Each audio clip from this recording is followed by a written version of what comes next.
Hello, this is Javier and I'm coming to you here with a quick tutorial on our new loan checklist. Now this checklist is very important that you understand it, that you have it with you, and most importantly that you submit all the conditions I'm going to go over for every single file in a very timely manner.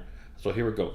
First of all, here is the sheet itself. I'm going to show you where to obtain it so that you can have a hard copy with you, so whenever you talk to your borrowers initially, you can leave them behind, letting them know what you'll need. Most people don't have everything here just within reach, so you're going to have to leave it with them so they can start digging through their stuff to get it. So let's go ahead and get started and show you where you can actually access the actual sheet. You go to our website, which is rmbagents.com, and you'll see those two arrows pointing to two tabs. Submitting a loan, as well as the resources tab, has this form in there in PDF format. Grab it, save it, email it to your borrowers if you have to, or as I do, I always keep a few of these in my portfolio, so when I meet with borrowers, I can just leave it with them so they can start doing all the legwork and finding what we're going to need. So here's the sheet once again. And again, it's very important that you get everything here, because until you submit everything that's required, the processors will not start working on your loan. The sooner you get everything in, the quicker they'll underwrite it. It usually takes no more than 72 hours to get a hard approval or denial, as long as you submit everything I'm going to cover with you right now. The first one will be the complete 1003. Now, we don't work with paper 1003s. We have a digital format, but I would highly recommend that you go ahead and grab a few of the PDF 1003s so that you can actually use it to jot down the information, especially as it relates to the employer info for the borrowers. Now, this is important because we need to make sure that they have a work history that in most cases goes back at least 2 years. And some of the loan programs require for them to be in that particular industry for at least 2 years as well, not all of them. So it's important to just be very thorough when it comes to the employment information. Now, the borrower certification and authorization is something we usually collect before we even bother pulling credit. We can't pull it without this. And whenever we actually go ahead and have this form completed, we always collect a copy of the driver's license and social security card as well, due to the number or the amount, I should say, of identity theft out there. We need this every single time, so make sure you grab a copy of that as well. We also need the most current 2 months worth of bank statements, and the reason this is important is because we have to show a paper trail of where their money is going to come from if they're going to do a purchase. Their down payment, their closing cost, all of it has to be seasoned for at least 2 months.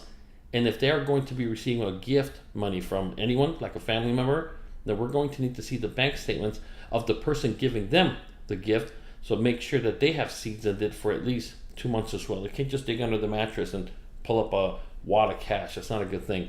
We're also going to need the last 2 years of filed federal 1040 taxes.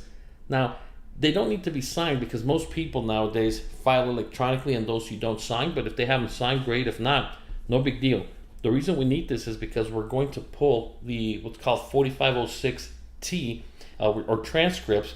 And those are just that, transcripts, to make sure that what they are reporting to us as their income matches up with what the IRS has on file for them as well.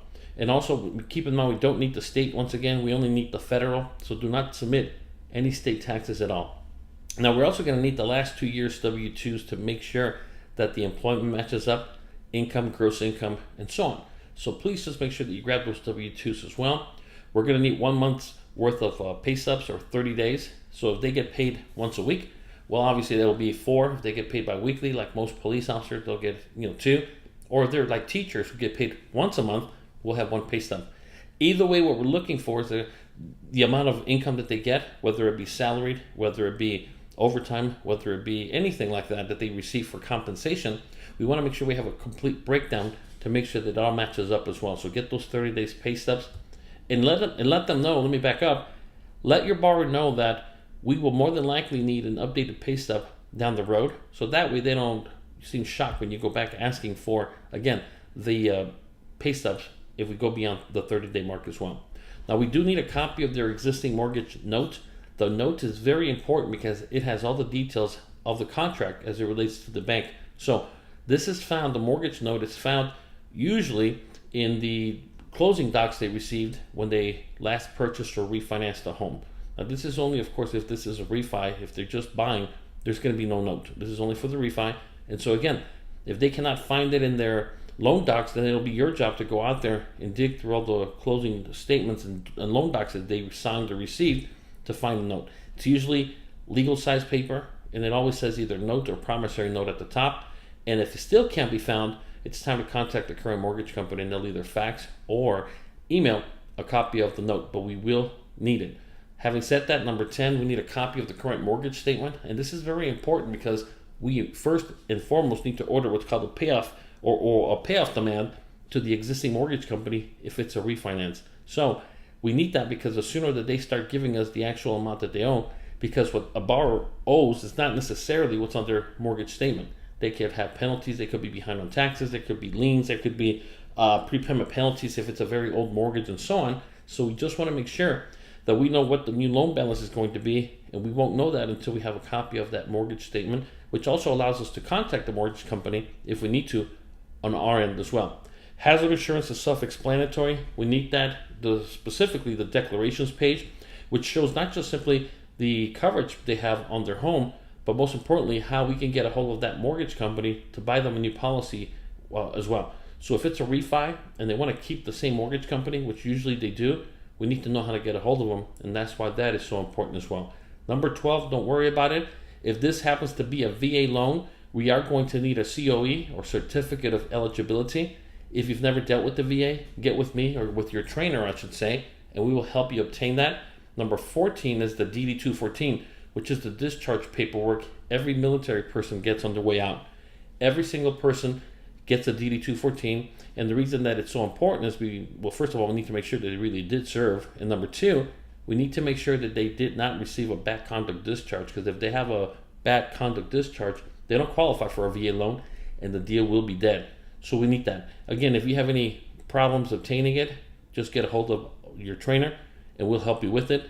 But anybody who has served in the military knows exactly what a DD-214 is, and everybody keeps a couple of copies stashed around all over the place just in case. Now, the only other thing that I'm going to cover is the FHA. Those two items, which are number 16 and 17, don't worry about that unless your processor coordinator tells you that they're going to need it, which most of the times they won't. Again, this is very important for you to complete. Check off every item as you collected, and most importantly, don't email it in pieces to anybody. Go ahead and make sure that your processor or coordinator opens up a Dropbox folder. That's the only way we exchange information, that everybody drops it in the Dropbox and it's in one single place. That way it's secure. That way that we can have access to it 24/7. And so as you're collecting all these things, you're scanning them and you're putting them in your Dropbox folder with the borrower's name, and that's shared with the coordinator as well as the processor and underwriter, so everyone has access to all the things that need to be reviewed as well. Having said that, make sure that you also keep in mind that if you do maintain communication via email with your client, you have to do so via your radiantbank.com. Every MLO receives a radiantbank.com email address for free. You have to do it through that. Don't do it through your Gmail or Yahoo or AOL or any of that stuff. Those are not as secure as the radiantbank.com one, and it can open up yourself to liability in case something gets hacked, stolen, or leaked out or something. And if it did not come from the radiantbank.com email address, then it's going to be on you. So make sure that you use your radiantbank.com email address every single time. All right? Thank you so much. Best of luck. Talk to you soon. Bye-bye.